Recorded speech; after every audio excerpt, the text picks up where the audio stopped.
The front feet are columns of support. Horseback riding class at Pierce College in Los Angeles. You're going to do three things with your horse. You either encourage something to happen, or you discourage something from happening, but in either event you release the pressure when it does happen. The Pierce College farm makes for a beautiful classroom, but it's a tough class. Just ask Claudia Kenny. A good rider makes it look real simple. A lot simpler than it really is. Yes. The 42-year-old took her very first horseback ride 2 years ago. Started with a trail ride up in the Santa Barbara area and absolutely loved it. It was one of those things I always wanted to do. And so she enrolled in the equestrian program at Pierce. Students here have a lot to do before they ever get in the saddle. Wearing safety helmets, they'll first learn how to catch their horse in a corral, put on the halter, and learn the proper way to tie the animal up at a rail. Then they'll clean out the hooves, brush the coat, and lug over that heavy saddle. That was a workout, let me tell you.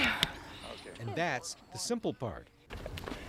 If you're a weekend cowboy, you might think of horses as something like a four-legged motorcycle. Just jump on the back, step on the gas, and go. But these beautiful animals aren't robots, and there's a lot more to horses than you might think. A motorcycle doesn't have feelings, doesn't have heart, doesn't have sensitivity, doesn't have any of the good things that make a horse what it is. Rod Bergen is an accomplished instructor. His clients include the mounted officers of the LA County Sheriff's Department. The biggest misconception is that you kick them to go and you pull back to stop, and that didn't work that way. Bergen teaches what he calls the Zen philosophy of riding. He says instead of using force and violence to control the animal, horse and rider should become one, like dancing partners. Well, same thing. I bring energy up and my horse follows me. I take my energy down, he follows me on that. He should be listening to my body. We should be riding together. Horses are incredibly sensitive. Their every hair follicle has the same sensitivity as your fingertips. So, when you think about where you want to go, the horse should automatically follow. Now, how does a horse know how to do that? Okay?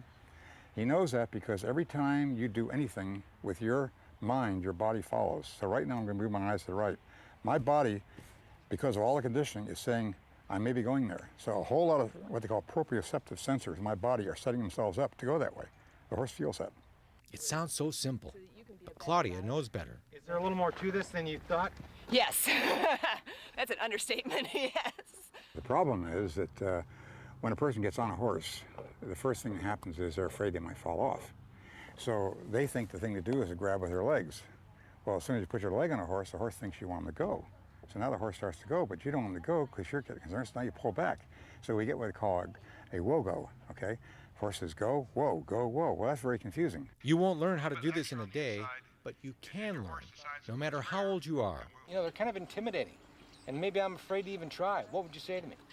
I'd say we'll put you on a nice quiet horse and we make you get your confidence up. And we let you understand that you do have the ability to interact. And as the class works on the finer points of getting into the saddle, skip, skip, skip. Come up to this point here, look straight ahead, and very quietly sit down on your horse. Claudia says it's all been very worthwhile. It's harder than I thought it'd be.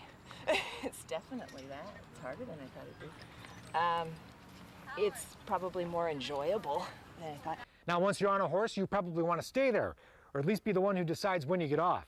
But just ahead on today's Wild West, we'll meet a man who made a living out of falling off of horses, legendary Hollywood stuntman Lauren Janes.